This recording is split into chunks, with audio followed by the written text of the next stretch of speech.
I was wanting to look and see what motivates you, your style of leadership, and how you've grown your community and made it internationally renowned and successful and networked so well. I just want to get a little understanding from you as to your perspective on your leadership style. Leadership style for everyone depends on the person. You really have to find your own way. And I think you can go even to study anything concerning leadership, but the praxis is totally different. You must be able to put it into practice in your own way. And over years, I have seen that the way I have been with the people, the way I've been dealing with people, which has become my own style of leadership, is to be able to put them together, to be able to animate them, to be able to solve problems even in terms of difficulties. Sometimes it's so exhausting for a leader. It's very easy to escape and say, this is too much, I run away. But I have realized that as a leader, you must be in the heart of the problem.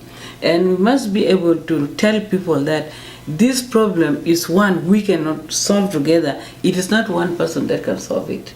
They need to be empowered to bring out the good they have in them, the quality of leadership they have in them.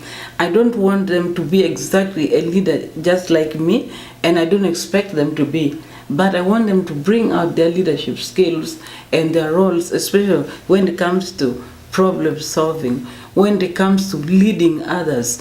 And that means they themselves, like any leader, you must first be disciplined. Once you discipline yourself, then you know you can exactly encourage others to follow the discipline. And you leave nobody behind. Even a child has got leadership skill. So it depends on where people are positioned. They need to be encouraged, they need to be empowered, they need to be told that you can do it. You can be a leader of your own style. Can you think back, according to one issue of turbulence or conflict that you had to put yourself in and handle? Giving us an example of how you handle a situation of conflict.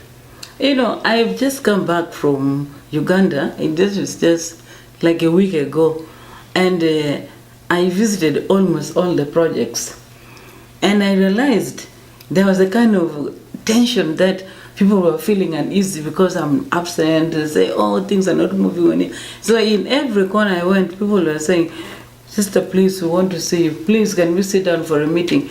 And I only yielded to 2 meetings.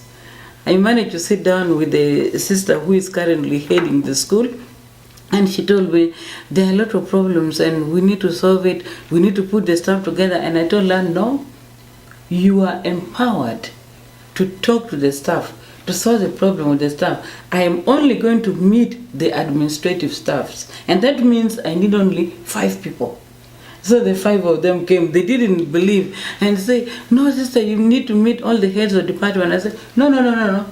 I must tell you, my role is like the role of the president. The president has ministers. So why do you want me to solve the problem? I'm not going down. You go down, and you can only give me a report. Pick one particular factor that has made this entire community successful. What would you say that factor is? I think it's just been more of team spirit, working together, and also learning from our failures, learning from our successes. That means celebrating our failures and our successes.